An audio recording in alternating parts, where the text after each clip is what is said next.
Okay, mari kita lihat status kita pada minggu ini. Di manakah kita pada sesi kelas yang lepas. Okey, para pelajar. Okey, kalau kita lihat semula, tajuk bab 6 kita ini adalah dia. Ini tajuk bab 6 kita. Cabaran selepas pembentukan Malaysia. Okay, saya sekali lagi saya suka di sini menyatakan bahawa kita kena tahu memandangkan kelas kita adalah tempoh yang dalam masa sejam dan kelas kita agak mengambil masa pada setiap subtopik. Okay, jadi kita kena clearkan pada setiap kali kelas di manakah kedudukan kita supaya kita tak lost. Kita faham di mana kita berada.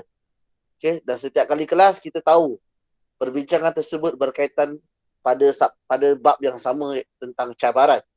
Okay, faham tajuk bab, fahamlah subtopik. Fahamlah apa yang kau belajar. Sebab kita ialah pasal cabaran selepas pembentukan Malaysia. Okay, the challenges after Malaysia is existed. Apabila Malaysia dibentuk, okay, apabila Malaysia ni dibentuk, terbentuk jadi sebuah negara, macam-macam isu, masalah, cabaran, halangan, kekangan. So kita kena tahu apakah setiap satu cabaran tersebut. Okay, okay. Dan faedahnya para pelajar, sebagai kita lah, saya dan awak, saya adalah around 30s. Then there are some adults around 20s. And right now you are in the teenagers. Kamu dalam keadaan belasan tahun. Okay, ada dewasa yang umur 20-an dan saya adalah generasi yang 30-an. Okay. Boleh katakan kita ni adalah generasi pertengahan lah. Okay, yang mana sebelum kamu adalah kanak-kanak, selepas saya adalah dikategorikan 40-an ke atas, dah kategorikan dah memang melepasi ke arah inilah, ke arah usia tua. Jadi kita ni dianggap sebagai belasan, 15 ke 40 ni adalah generasi pertengahan. Jadi para pelajar, kenapa kita kena tahu pasal cabaran ni? Okay, sebab sekarang memang hari ini Malaysia memang adalah negara yang, bukan kata Malaysia, satu dunia sedang mengalami cabaran. Semua orang tahu cabaran pandemik yang hari ini Malaysia dah masuk endemik lah. Endemik. Okay. Jadi kalau nak kata cabaran kan, sebenarnya apa yang kita bakal lihat dalam bab 6 ni lah, sebenarnya kalau kamu tak perasan, mungkin ada yang tak perasan, mungkin boleh faham, mungkin ada yang nampak. Setiap satu yang kita tengok ni dalam 6.1, okay, dalam 6.2, okay, dalam 6.3, okay, dalam 6.4 dan dalam 6.5. Okay. Kalau saya bagilah ini, katalah ini kita belajar novel. Anda kata kita belajar novel BM. Di hujung nota novel BM ada pengajaran, nilai dan pengajaran. Kalaulah ada bahagian pengajaran dalam bab 6 ni, benda pertama yang saya akan sentuh apa tahu? Pengajaran apa? Kita kena lihat pada setiap subtopik tu, kan? Kita kena bandingkan dengan cabaran hari ini. Itu pengajaran yang iktibar yang perlu kita ambil. Bandingkan cabaran zaman Malaysia baru wujud dengan selepas Malaysia dah 60 tahun. Itu generasi kita, generasi pertengahan yang kena tahu. Kita kena buka minda kita. Okay? Barulah boleh jawab soal kibat. Kita kena buka minda kita. Okay? Kalau cabaran yang berlaku pada zaman tahun 63 sampai 64, tahun 70, 75 semua tu, pelbagai cabaran ini berlaku ketika zaman itu. Malaysia as a baby.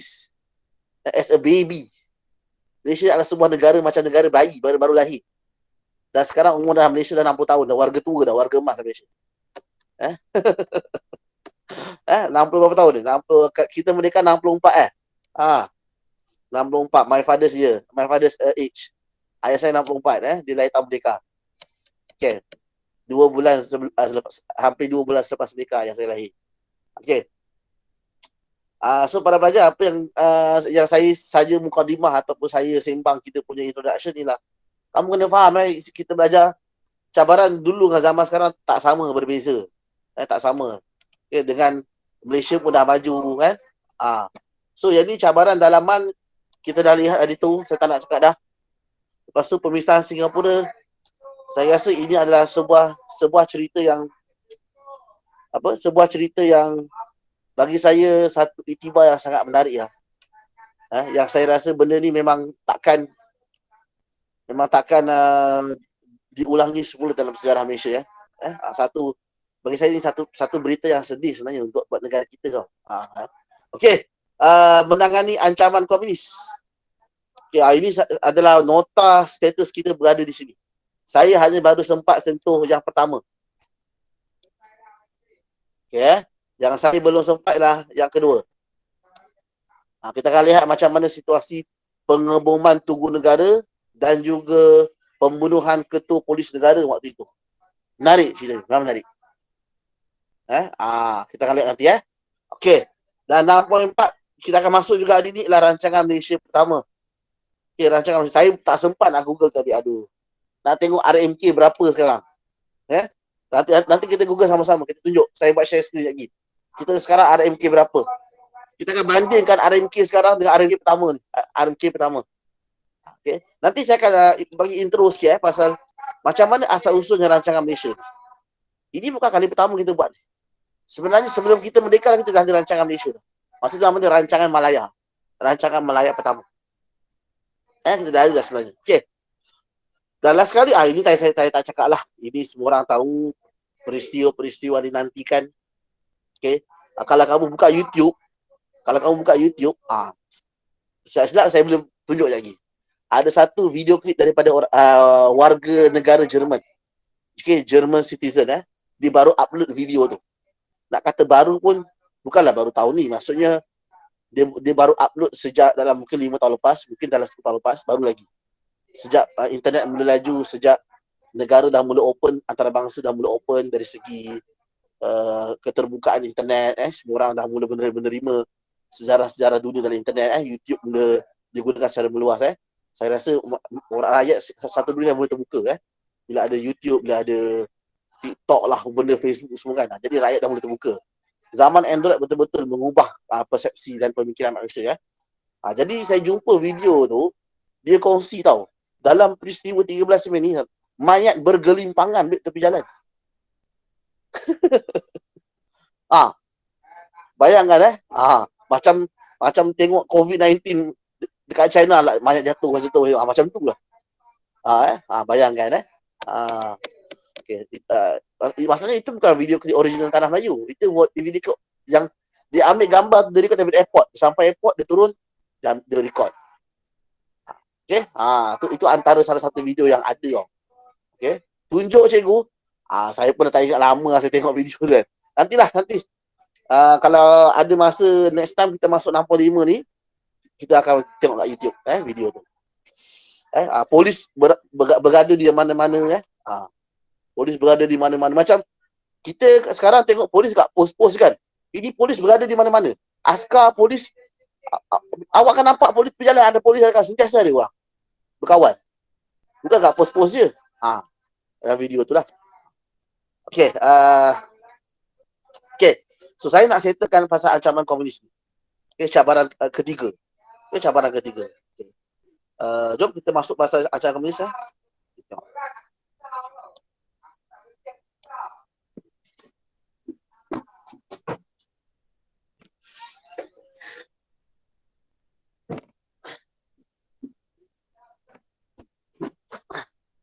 Okey.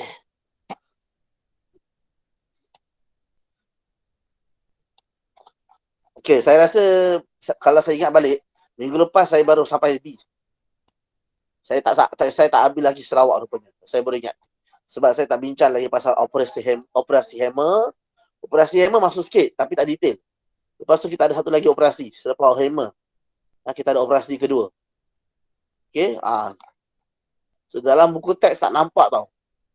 Dalam buku teks saya tak, kamu perasan dalam buku teks kamu hanya nampak Operasi Hammer. Sebenarnya Operasi Hammer ni ada sambungan dia. Ni.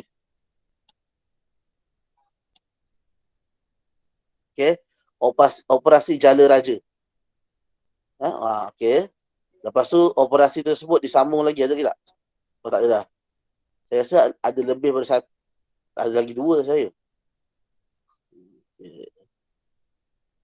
Okey. Operasi Harapan.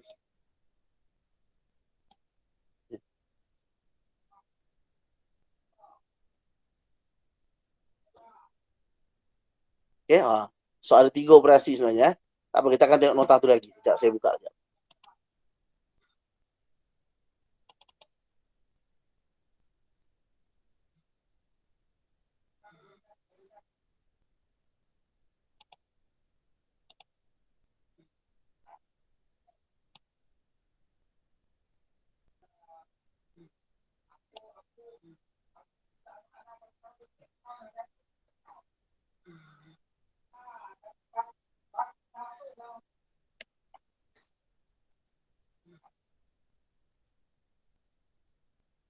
Okey, ni kisah lah. Okey, tak apa.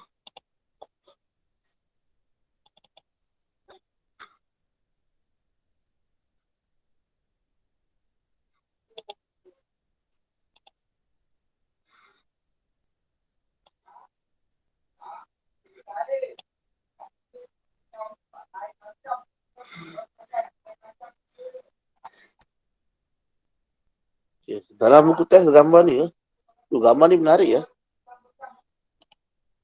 Ada gambar tu dalam buku teks. Tak ada ya. Dalam buku teks ada gambar tu. Gambar operasi hammer. Tak ada guys. Wow. Wow. Jadi saya rasa ini adalah satu ekstra untuk kita ya. Ini ancaman Keselamatan Sarawak kat CCO, zaman CCO.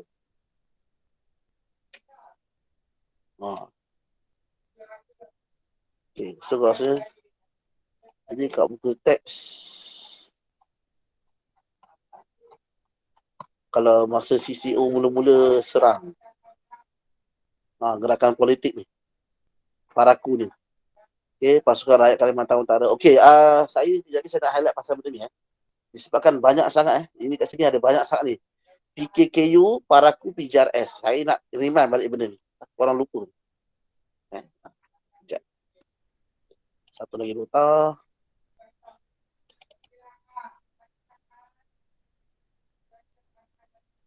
Dah buka dah.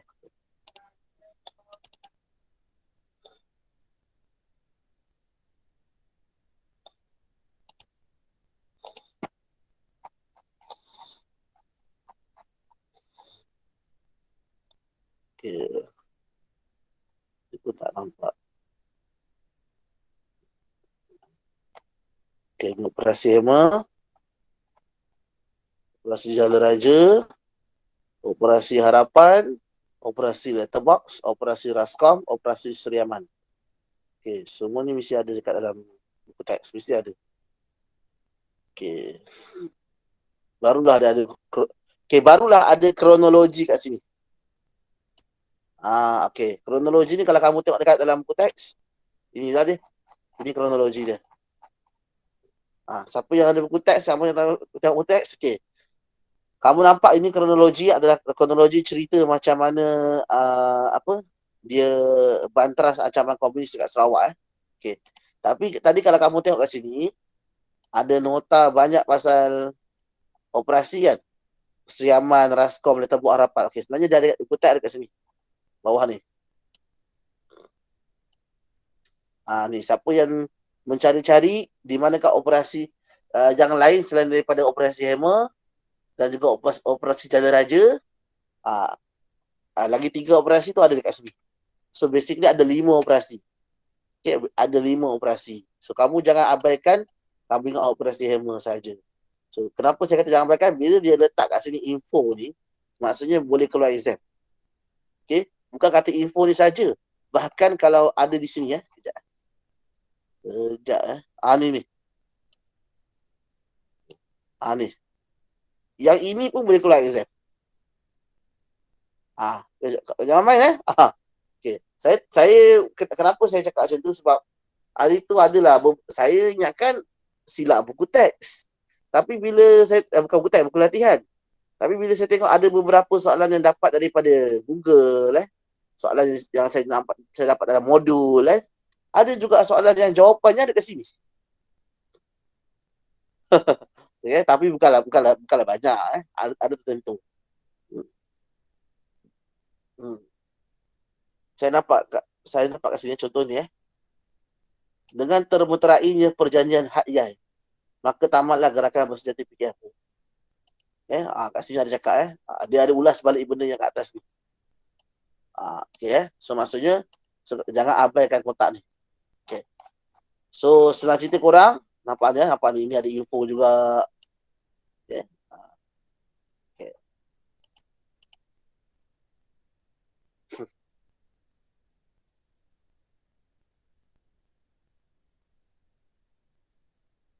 Okay.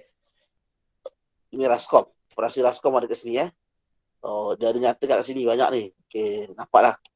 So tadi yang berdetail ini ada umum. Hammer bahagian pertama, Raskom bahagian ketiga, Sri Aman bahagian kedua. Okay, so nampaklah. So, Sri Aman. Okay. Cuma harapan ada sambungan daripada Hammer, Jaya Raja sambungan daripada Hammer. Okay. Okay, so kita tengok. Nampak.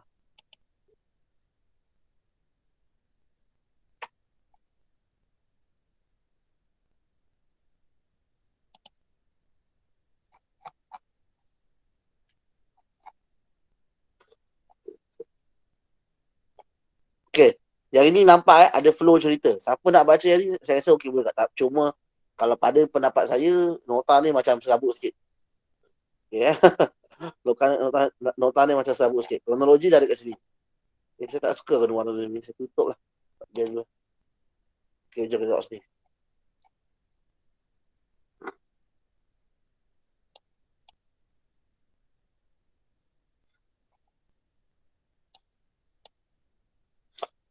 Okay, saya recall balik operasi Hammer. Barulah saya akan masuk pasal operasi lain Okay. Jom tengok So, kita dah lihat bentuk ancaman daripada komunis. Gerakan politik yang kita dah lihat sesi kelas lepas dan juga serangan bersenjata. Tadi saya ada nak highlight pada kamu pasal gerakan politik. Okay. So saya highlight betul tu Okay. Saya recall balik ni Okay. Komunis dia tak semestinya kamu kena faham dia tentera. Komunis asalnya dia bukan tentera. Asalnya adalah sebab pergerakan yang ada fahaman politik. Okay.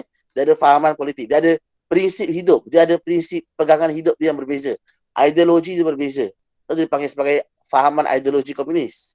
Cuma dia menggunakan kaedah ketenteraan untuk menjayakan lagi dia punya operasi dia. Okay. Dia gunakan kaedah ketenteraan untuk menjayakan lagi operasi dia untuk menyebarkan fahaman. Dan dia ada matlamat dia untuk conquer sebuah negara. Conquer dia bukan conquer tentera. Dia bukan macam British. Dia nak ambil alih sebuah negara, dia nak bagi rakyat dia ada fahaman komunis. Contohnya macam Vietnam. Okay, Vietnam, rakyat dia fahaman komunis. Okay, jadi dia senang dapat separuh daripada rakyat Vietnam memang fahaman komunis. Parti Komunis Vietnam ni memang memenangi hati rakyat. Rakyat dia menerima fahaman komunis. Macam juga China. Okay, so parti komunis dia pejuang parti komunis adalah hero. Contohnya Ho Chi Minh Ho Chi Minh tu sampai jadi Vietnam punya nama bandar kan, Ho Chi Minh dia adalah presiden parti komunis Vietnam sebenarnya. Sampai jadi bandar nama dia kan.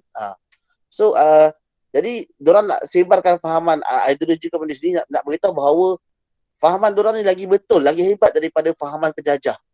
Yang mana komunis tahu penjajah ni dia nak sebarkan fahaman dia kepada negara yang bekas jajah. Jadi dia nak halang benda tu. Dia nak halang British brainwash rakyat tanah Melayu dengan fahaman British, iaitu fahaman kapitalis. Kan? Tapi silaplah komunis. Dia tak tahu, dia terlupalah ambil kira sejarah negara kita. Negara kita ada prinsip sendiri. Kita ada pegangan sejarah negara kita sendiri. Dan untuk pelajar non-Malay, India dan China, tanah Melayu dia ada sejarah kesultanan, kerajaan negeri-negeri kesultanan Melayu mereka. Jadi mereka ada prinsip sejarah mereka sendiri. Mereka ada identiti mereka sendiri kan. Okay. Dan komunis juga silap. Diingat apa tu? Diingat bila India dengan China dibawa ke tanah Melayu, komunis ingat apa tu? Orang Melayu akan diseragamkan bersama Cina India untuk menerima fahaman kapitalis daripada British. Okay? Jadi komunis ingat macam tu, tapi tak rupa-rupanya orang India dengan orang Cina boleh bersatu dengan orang Melayu untuk membentuk sebuah negara baru, iaitu Parti Perikatan Menang Pilihan Raya. Di sinilah percaturan komunis silap. Dia tak sangka benda tu boleh berlaku kan. Okey Okey, jadi itu cerita tanah Melayu. Tapi di cerita di Sarawak, okey, gerakan politik di Sarawak ni dia cuba nak brainwash orang Sarawak, nak ajak, nak betulkan faham Sarawak, jangan sokong British, sokong kami. Jadi apa yang kerajaan Sarawak buat? Masa ni kerajaan Sarawak memang dah buru mereka tahun 52 lagi, tahun 50-an lagi. Okay, kerajaan Sarawak masa ni di bawah British. Dah buru mereka dah. Okay, so mereka lari ke Kalimantan membentuk. Okay, pertama kamu kena ingat, gerakan politik pertama yang mengancam rakyat Sarawak lah ni, PKKU. Okay, so PKKU ni adalah sebuah parti politik. Dia buat pasukan tentera, nama dia apa? Okay, Paraku dan juga PJRS. Ingat tu sebuah parti politik dia melancarkan dua serangan, dua pertubuhan yang seolah bergerak secara atas nama tim yang akan menyatukan rakyat yang lain, akan mempengaruhi rakyat lain. So mereka ni bergerak atas bentuk terbuka ataupun gerila. Gerila ni lebih ambush pasukan gerila rakyat Sarawak ni. Saya anggap dia sebagai gerila ni macam agresif lah. Dia radikal sikit. Okay. So PKKU menentang orang British, orang kerajaan, menentang gagasan Malaysia. So mereka ni menentang daripada zaman sebelum terbentuk Malaysia lagi. Masa Sarawak masih bawa Inggeris lagi, sampai British serahkan Sarawak kepada tanah Melayu, mereka dah menentang dah. Jadi disebabkan mereka perlukan kekuatan, mereka menggunakan dua gerakan, PKKU ni. Parti Komunis Kalimantan Utara. Kalau kat tanah Melayu, PKM, Parti Komunis Malaya. Kalau kat Sarawak, nama dia PKKU. Mereka tak panggil PKS, Parti Komunis Sarawak. Mereka panggil saya Parti Komunis Kalimantan Utara. Sebab apa? Mereka lari ke Kalimantan. Okay, Okay, dia sebenarnya ada kaitan dengan ni. Ada kaitan dengan CCO ni. Saya ada cerita minggu lepas apa CCO tu. Kita tunjukkan nota tu kan. Okay. Ada kaitan dengan CCO tu. CCO tu sebenarnya dia adalah sebuah gagasan yang lama dah wujud kat Sarawak dan Sabah, dekat Kalimantan Utara, Borneo tu. Dekat area-area Borneo tu dah wujud lama dah. Sebelum zaman Jepun lagi kan. Okay. So PKKU ni dia menentang gagasan Malaysia melalui dua tim, Paraku dan juga PJRS. So PJRS dan Paraku ni ibarat macam dua gerakan lah. Di belakang mereka, mastermind mereka adalah satu parti komunis. Macam kalau kat Tanah Melayu, bintang 3 adalah askar dia. MPAJA askar dia. Bintang 3 askar dia. Tapi siapakah mastermind belakang dia? Parti politik. Nama dia Parti Komunis Melaya. Macam tu. Jadi ingat benda ni, jangan lupa. Dan matlamat mereka apa? Nak bentuk Republik Komunis Sarawak. Mereka nak jadikan kerajaan kat Sarawak ni sebuah kerajaan yang bersifat komunis. Okay, tu dia. Okay, ingat tau. PKKU membentuk dua grup, Paraku dan juga PJRS. Ingat itulah ancaman dari segi politik selain daripada serangan bersenjata. So selain pada kerajaan buat perang saraf yang kita pernah borak minggu lepas, kerajaan juga ada buat operasi ketenteraan. Malaysia juga ada buat operasi ketenteraan. Sebelum tu saya nak double check balik. Operasi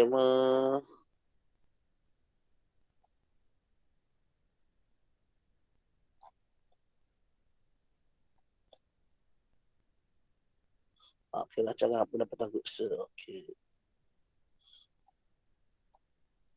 Dah, jom sambung. So operasi ketenteraan kali ni maksudnya selain daripada kerajaan guna cara lembut, perang saraf cara lembut, cara psikologi. So kerajaan juga gunakan tentera. Maksudnya tentera yang menjalankan operasi. Tentera yang rancang, tentera yang laksanakan. Faham So diorang bekerja tentera bersama kerajaan. Macam mana kita nak buat ikut style tentera, army style, soldier style. Okay, so apa yang pertama diorang buat ni, operasi Hammer. Okay. Operasi Hammer ni ditubuhkan sebab apa? Komunis telah mengancam orang tempatan. Jadi orang tempatan berani nak lawan. Okay, orang tempatan berani nak lawan dengan bantuan operasi Hammer. Okay. Kenapa orang tempatan marah sangat? Sebab ancaman komunis dah banyak bunuh orang. Jadi orang tempatan tak nak duduk diam dah. Kan? Jadi diorang, rakyat setuju untuk menyertai operasi Hammer. Okay, diorang rasa dah tak boleh nak biar dah komunis ni. Dah banyak sangat orang kena bunuh. Diorang bersetuju untuk bekerjasama dengan kerajaan untuk menjayakan operasi Hammer. So apa kerajaan dan juga rakyat buat? So walaupun saya panggil kerajaan, tapi operasi ni dilaksanakan oleh tentera. So maksudnya rakyat bersama dengan tentera lah. Tentera yang mengawal, mengatur A sampai Z. Okay. Okay. So ini kita dah lihat dah minggu lepas, saya dah sentuh. Okay, ni. Pada Julai 1965, para pelajar, kita buat bentuk Malaysia 1963, September. Maksudnya, benda ni kerajaan kita terpaksa ambil ambil pendekatan menggunakan tentera. Sebab mungkin dah tak boleh nak bentuk dah komunis ni. Dah tak boleh bendung. Hampir 2 tahun komunis dah menunjukkan belang yang sangat hebat. Jadi kerajaan tak boleh berdiam diri. Akhirnya kerajaan melancarkan keputusan bincang dengan British. Okay, kenapa saya kata bincang dengan British? Okay, saya revise balik. Para pelajar, Tunku Abdul Rahman adalah orang yang pro barat, pro kapitalis. Kenapa saya dah cakap dengan minggu lepas? Pada zaman lepas Perang Dunia Kedua, okay, dunia terbagi pada dua fahaman. Okay, sebab berlaku Perang Dingin, Cold War. Dua fahaman, dua ideologi. Satu yang pro kapitalis, satu lagi yang pro komunis. Okay. Masa ni tak banyak negara yang berkecuali. Kadang masa ni banyak negara yang terpaksa mengambil pendekatan menyokong salah satu. Okay, macam tu. Okay. Jadi Tunku Abdul Rahman sebagai negara, kita lah baby. Persekutuan Tanah Melayu adalah sebuah baby. Negara yang baru merdeka, baby, baru lahir. Lepas tu gabung Sabah Sarawak. Jadi sekali lagi jadi baby. Terpaksa jaga anak baru kan. Dapat baby baru, baby Sabah, baby Sarawak pula kan. Dengan baby Singapura. Jadi Malaysia adalah sebuah negara yang baru lahir. Fresh. Fresh meat. Jadi kita tak ada pengalaman kehebatan tentera yang power-power untuk attacking. Self-defense pun tak cukup. Jadi kita memang betul-betul mengharapkan Commonwealth. Apa dia Commonwealth? Anggota negara bekas jajahan British. Okay, jadi kita telah menandatangani satu perjanjian pertahanan. Anglo-Malayan Defence, saya lupa lah, AMDA. Nama dia AMDA, Anglo-Malayan Defence itu apa Association kan. Defence tak ingat lah apa. Defence Treaty, tak ingat lah. Okay. Lebih kurang lah perjanjian pertahanan lah. Perjanjian pertahanan Inggeris dengan Melayu. Inggeris perjanjian pertahanan tanah Melayu dengan Inggeris. Tu dalam BM tu lah. So maksudnya tanah Melayu boleh batalkan perjanjian ni sehinggalah mereka dah bersedia sepenuhnya. So maksud ni Tunku Abdul Rahman memang dia confident kita tak bersedia. Kita dah belajar daripada kelemahan dan kesilapan kita waktu kita kena conquer dengan komunis selama 2 minggu.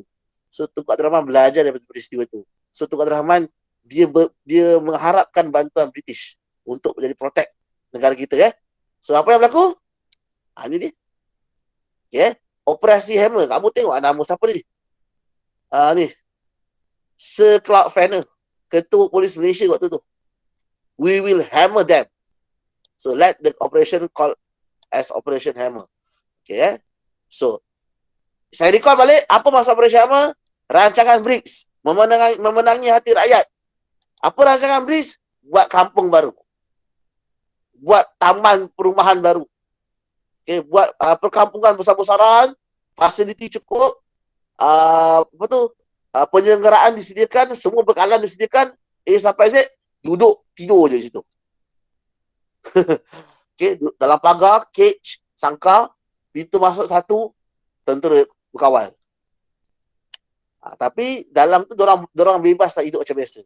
Dan dorang bebas keluar masuk. Yang penting tunjuk kad pengenalan. Okay, itu sebiji macam rancangan BRICS. Rancangan BRICS dilaksanakan di tanah Melayu.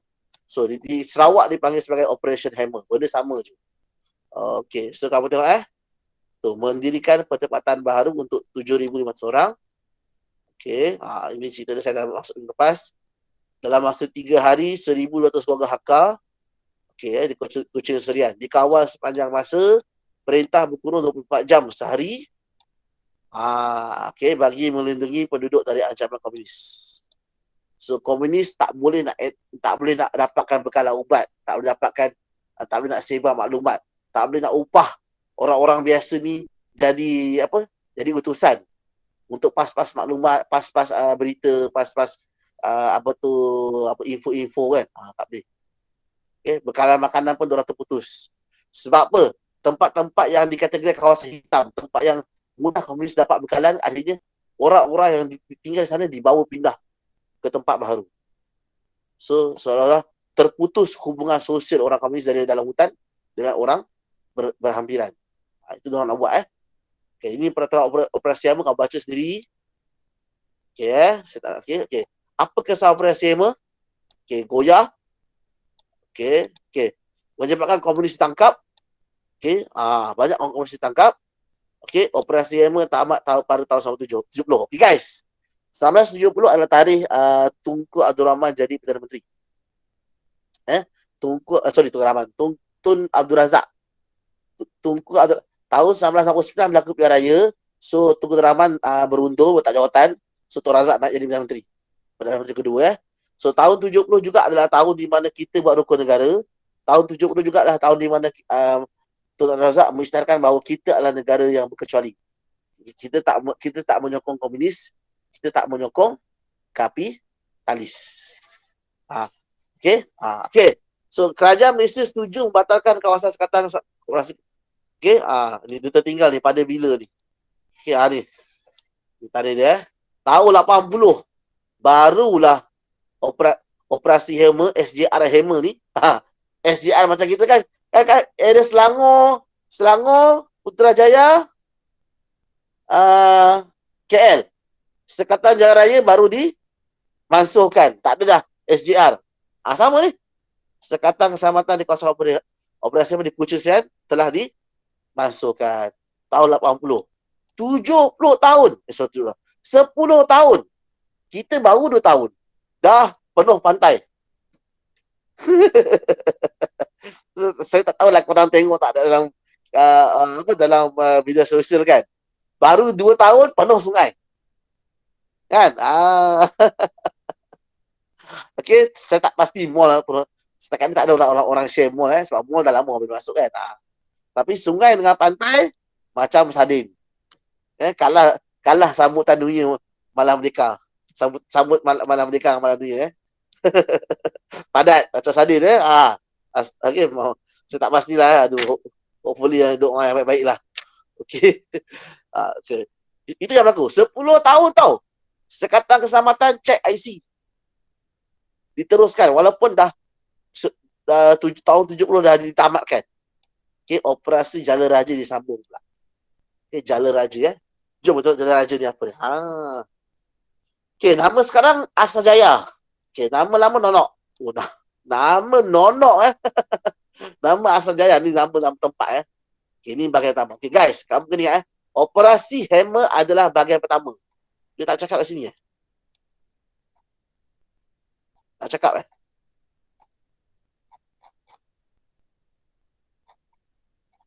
tak cakap lah. Kuching Serian lah. Kalau dia tengok dalam buku teks balik.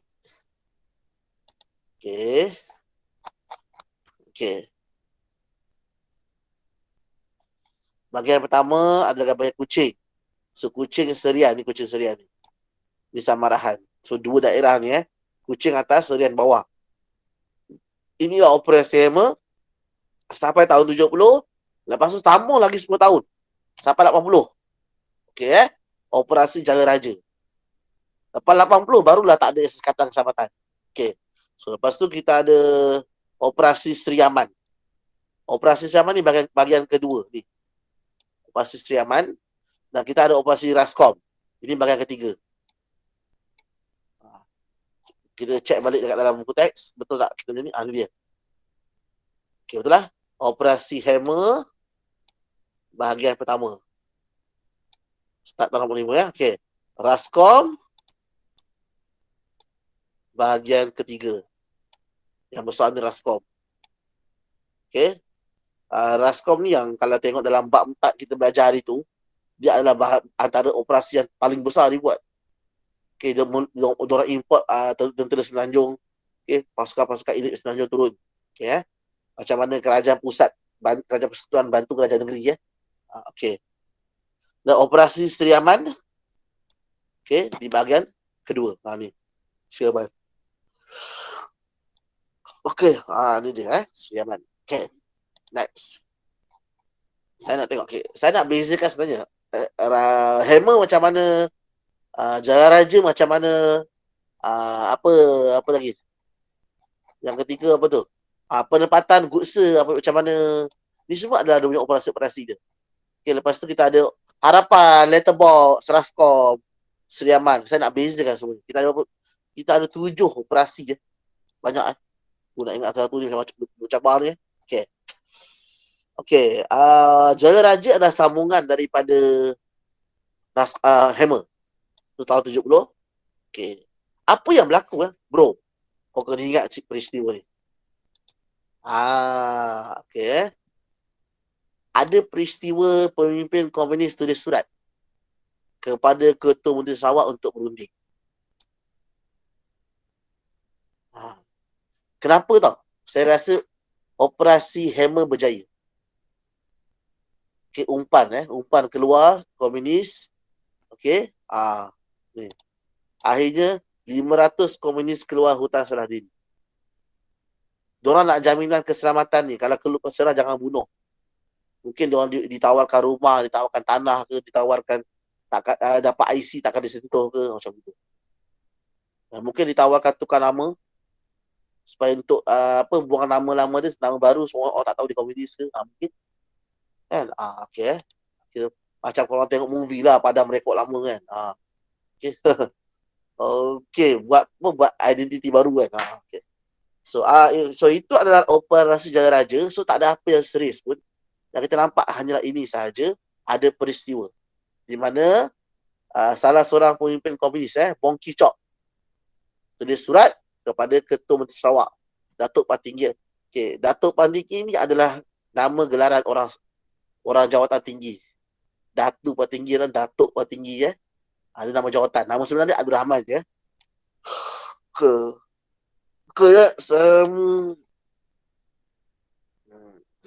Okay, next. Okay, rancangan penempatan Gutsa. Okay, ini yang ketiga. Okay.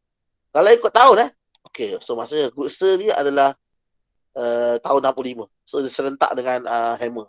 Dia di mana ni Gutsa ni?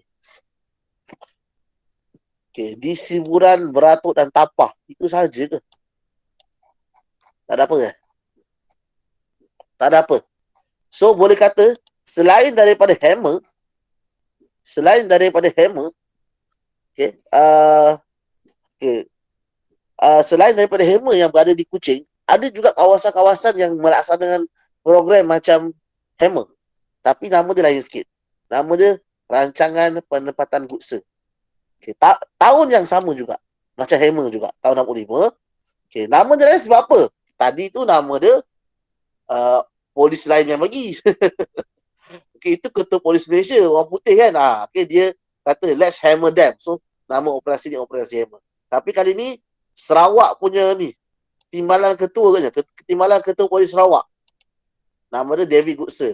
So dia pun bagi cadangan dekat kawasan-kawasan lain, contohnya Siburan, Beratuk, Tapah. Tapah ni Perak kan. Sarawak pun Tapah 3 kawasan ni. Okay, apa dia buat ni?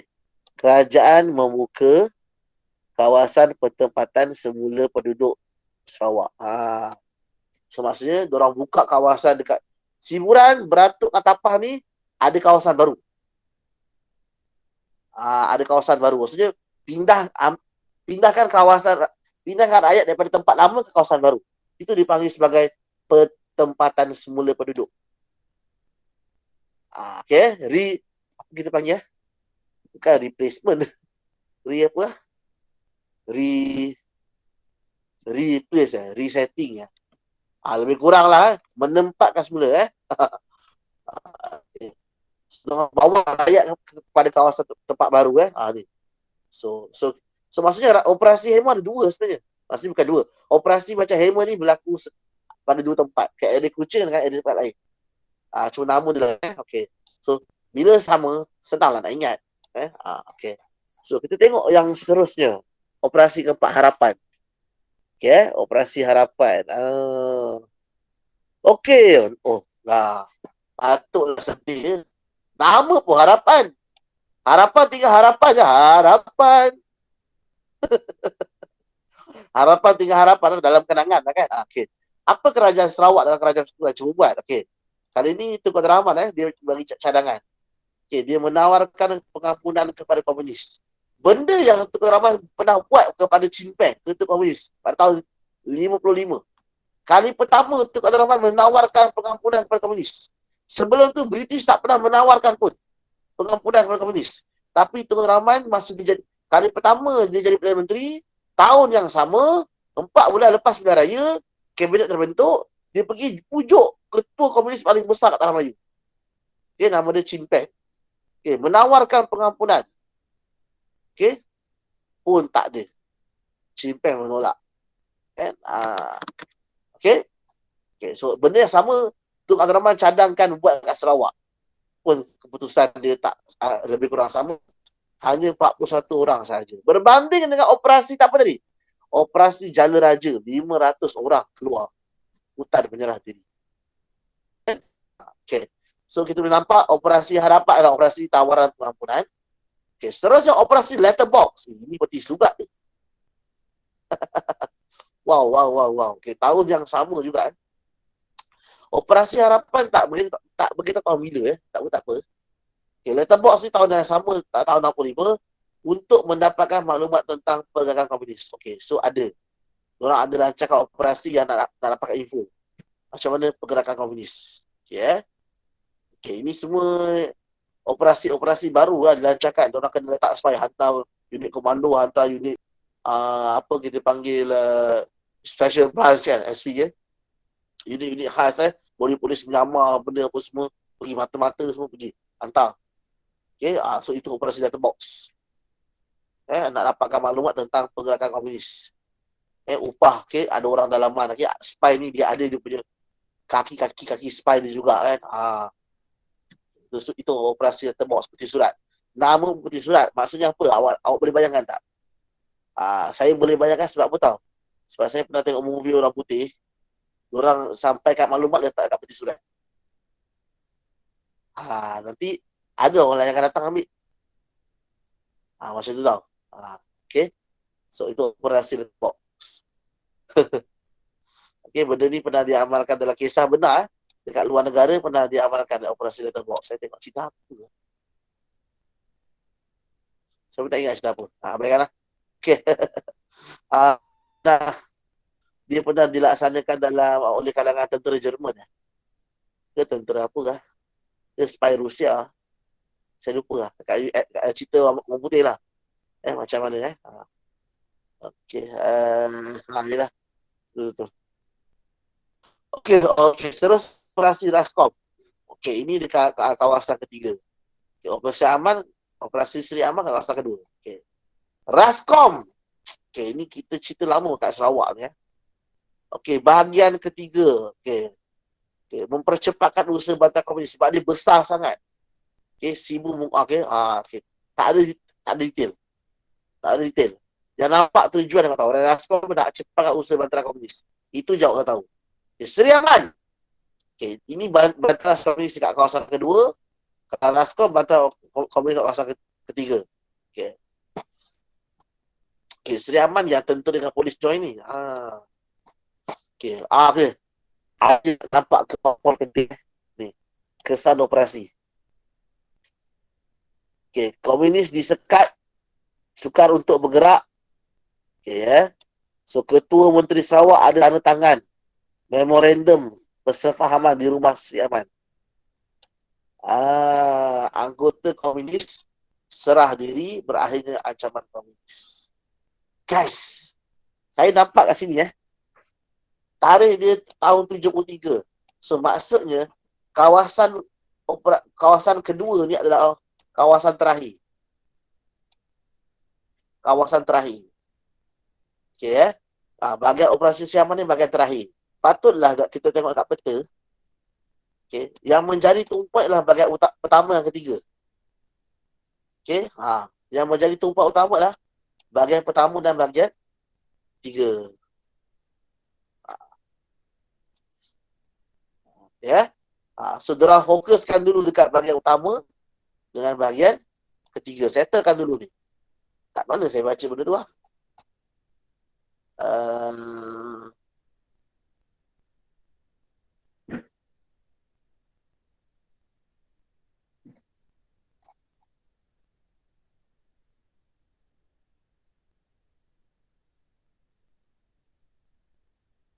Mana dia kata bahagian pertama dan bahagian ketiga utama tak apalah, biarkan lah.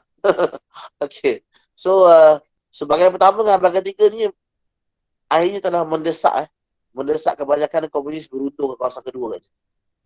Diorang plan macam tu. So agaknya disebabkan bahagian kedua ni akhirnya komunis tersekat. Dia tersekat kat sini. Kat Sri Aman ni. So akhirnya diorang teruskan plan diorang, laksanakan operasi seterusnya, operasi Sri Aman. Pada tahun 73. Dan kalau tengok pun dalam banyak-banyak operasi, Raskom tahun 72, okey, dia buat kat bahagian ketiga. Okey, dan saya perasan operasi letterbox. Dan saya rasa operasi harapan letterbox. Dan juga Jalan Raja dengan Raskom semua tahun 65. Diorang buat awal-awal. Okey, disebabkan kesan operasi Hammer dan juga Jalan Raja ni, akhirnya diorang nampak perkembangan. So akhirnya tahun 72 barulah mereka buat kat Raskom. Buat Raskom kat ketiga. Okey, jadi operasi Raskom ni apa tahu kan, dia buat saya besar-besaran macam saya cakap tadi, dengan bantuan Semenanjung, apa tu, unit pasukan keselamatan daripada kerajaan Semenanjung, kerajaan persekutuan kan, hantar. So diorang nak cepatkan bantas komunis ni. So diorang tumpukan pada semua kawasan secara besar-besaran. Dan saya rasa waktu ni komunis tak jangka. Mereka ingat Sarawak hanya fokus kat Kuching saja. Setelah diorang buat tahun 65 hingga tahun 70, tamat operasi Hama, sambung operasi Jala Raja. Tahun 70, 500 komunis dah mula menjerah diri. So dekat sini saya rasa pasukan tentera Sarawak dan juga pasukan tentera Malaysia dapat hint bahawa komunis dah mula menunjukkan respon. So diorang buat operasi besar-besaran tahun 72. Diorang pergi kat bahagian ketiga tu, diorang serang 5 daerah besar ni. Sibu, Mukah, Kanwit, Serikih, Binatang. Bertangguh 6 Julau. Diorang pergi 6 daerah besar-besar ni, diorang conquer, diorang press. Diorang press, tekan. Kalau kamu tahu, operasi Raskom ni macam mana, dia menggunakan tentera, menggunakan senjata, berperang, bertembak. Okay. Kalau Hammer menggunakan psikologi, lebih kepada apa? Pindahkan kawasan. Okey, tak nak putuskan apa semua Saya rasa operasi Hammer lah menyebabkan operasi Raskom boleh dilaksanakan. Okey, operasi Hammer lah menyebabkan operasi Raskom dibuat. Dan kalau kamu tengok kenapa operasi Raskom ni boleh dibuat juga? Sebab apa? Operasi Jala Raja dan juga operasi rancangan penempatan Guksa ni. Okey, cuma tak tahu siburan beratuk atapan ni kat mana. Tapi rancangan penempatan Guksa ni telah menyebabkan apa? Polis dan juga tentera dapat tahu bahawa kita boleh pergi next step. Bila Guksa pun buat macam Hammer juga kat tempat lain, akhirnya kita boleh pergi kepada Raskom. Tahun 72. Okey. Diorang push guna tentera apa semua, so beruntunglah komunis, akhirnya mereka berada di kawasan kedua. Di kawasan kedua ni. Akhirnya di kawasan kedua mereka disekat. So tahun 73, lebih kurang setahun setahun setengah lebih kurang setahun setengah, akhirnya operasi Seri Aman dilaksanakan, habis komunis. Tentera, polis dan pasukan keselamatan semua bergabung, habis. Okay. So 73 bulan yang sama, mengumumkan berakhirnya ancaman komunis apabila mereka menandatangani perjanjian persefahaman. So komunis CCO, komunis, gerakan komunis kat Kalimantan Utara tu akhirnya menyerah diri. Mereka menyerah diri. So ini ada dia punya kronologi dia. Kamu boleh baca nampak ni So ini dapat lagi detail ni.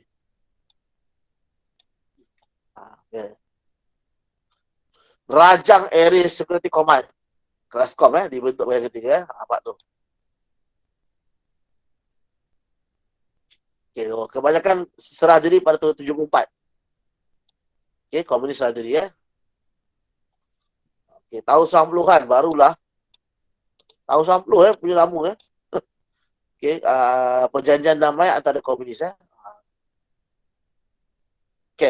So habis dari segi kat Sarawak. Jom kita masuk dekat Semenanjung. Apa cerita ni?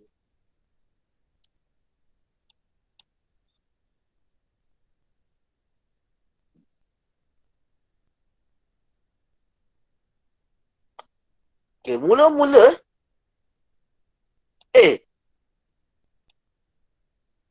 awal polis dan juga orang awam kena bunuh.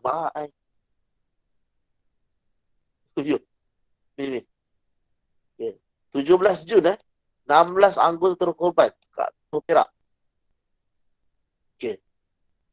6 tahun kurang. Kalau saya perasan lah, 68 ni okey lah. Tadi kita cerita pasal Sarawak tahun 65, tahun 70. Tahun 7 merebak tahun 74. Akhirnya 74 baru majoriti komunis Sarawak menyerah diri. Tapi masih lagi ada Sarawak Sakit Baki komunis kat Sarawak yang masih lagi belum keluar. Tahun 90 baru diorang mengadakan keamanan. Para pelajar, kamu kena tahu kenapa tahun 70 ni banyak berlaku perubahan. Sebab Tunku Abdul Rahman telah menyatakan apa? Dia mengambil pendekatan berkecuali.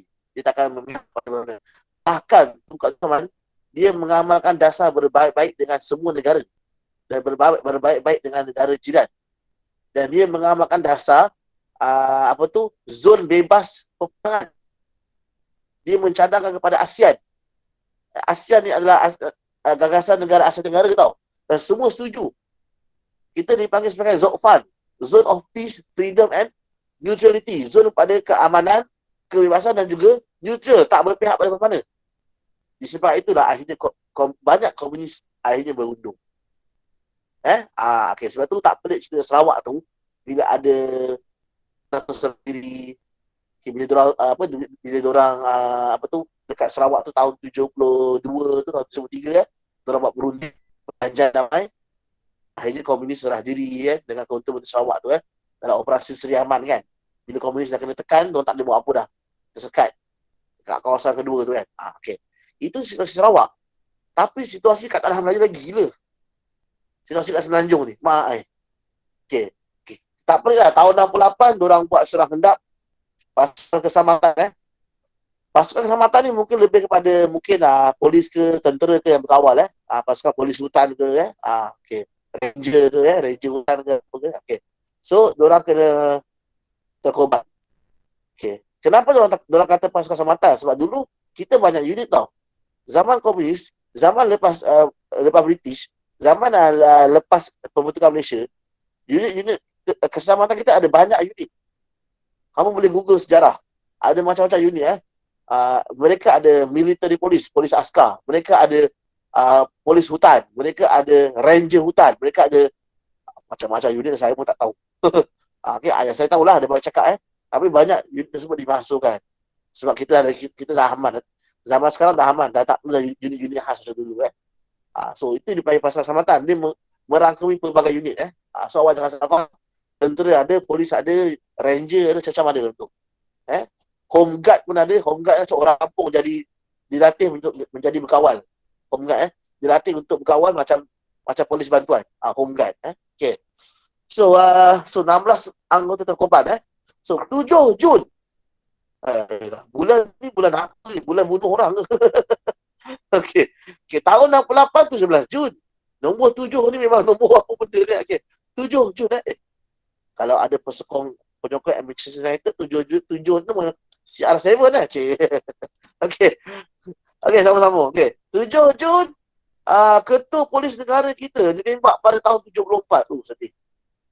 Sedangkan tahun 74 ni adalah tahun di mana Sarawak berdamai dengan komunis. Tanda tangan perjanjian. Baru kita tengok tadi kan. Mana tadi?